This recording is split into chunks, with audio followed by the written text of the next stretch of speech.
ನಟ ಸರಿಗಮ ವಿಜಯ್ ಇನ್ನಿಲ್ಲ. ನಮಸ್ಕಾರ, BN TV ಕನ್ನಡಗೆ ಸ್ವಾಗತ. ಈಗಷ್ಟೇ ಬಂದ ಅಪ್ಡೇಟ್ಸ್ ನಿಮ್ಮ ಮುಂದೆ. ಸ್ಯಾಂಡಲ್ವುಡ್ನ ಹಿರಿಯ ನಟ ಸರಿಗಮ ವಿಜಯ್ ಕೊನೆಯುಸಿರೆಳೆದಿದ್ದಾರೆ. ಅನಾರೋಗ್ಯದ ಹಿನ್ನೆಲೆ ಆಸ್ಪತ್ರೆಯಲ್ಲಿ ಚಿಕಿತ್ಸೆ ಪಡಿತಾ ಇದ್ದ ಹಿರಿಯ ಕಲಾವಿದ ಇಹಲೋಕ ತ್ಯಜಿಸಿದ್ದಾರೆ. ಹೌದು, ಕನ್ನಡ ಚಿತ್ರರಂಗದ ಹಿರಿಯ ನಟ ಸರಿಗಮ ವಿಜಯ್ ನಿಧನರಾಗಿದ್ದಾರೆ. ಜನವರಿ 12ನೇ ತಾರೀಕಿನಂದೇ ಅವರ ಆರೋಗ್ಯದಲ್ಲಿ ಏರುಪೇರಾಗಿತ್ತು. ಕೂಡಲೇ ಅವರನ್ನು ಆಸ್ಪತ್ರೆಗೆ ದಾಖಲಿಸಿ ಐಸಿಯುನಲ್ಲಿ ಚಿಕಿತ್ಸೆ ನೀಡಲಾಗಿತ್ತು.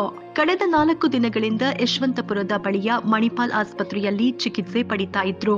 ದುರಾದೃಷ್ಟವಶಾತ್ ಚಿಕಿತ್ಸೆ ಫಲಕಾರಿಯಾಗದೆ ನಿಧನರಾಗಿದ್ದಾರೆ. ಹಿರಿಯ ನಟ ಸರಿಗಮ ವಿಜಯ್ 77ನೇ ವರ್ಷದಲ್ಲಿ ಮೃತಪಟ್ಟಿದ್ದು, ಬಹು ಅಂಗಾಂಗ ವೈಫಲ್ಯದಿಂದ ಬಳಲುತ್ತಿದ್ರು. ಇಂದು ಮಧ್ಯಾಹ್ನ 1 ಗಂಟೆಗೆ ಆಸ್ಪತ್ರೆಯಿಂದ ವಿಜಯ್ ನಿವಾಸಕ್ಕೆ ಮೃತದೇಹ ರವಾನೆಯಾಗಲಿದೆ.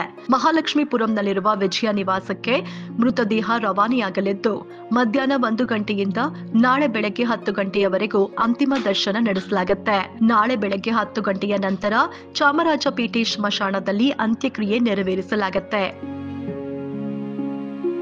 ಒಟ್ನಲ್ಲಿ ಅವರ ಅಗಲಿಕೆಗೆ ಚಿತ್ರರಂಗದ ಅನೇಕ ಕಲಾವಿದರು ಸಂತಾಪ ವ್ಯಕ್ತಪಡಿಸಿದ್ದಾರೆ. ಇವರ ಕುಟುಂಬ ವರ್ಗಕ್ಕೆ ದುಃಖ ಭರಿಸುವ ಶಕ್ತಿ ಆ ದೇವರು ಕರುಣಿಸಲಿ ಅಂತ ಹೇಳ್ತಾ ನೋಡ್ತಾ ಇರಿ BN TV ಕನ್ನಡ. ಇದು ನಿಮ್ಮ ಧ್ವನಿ.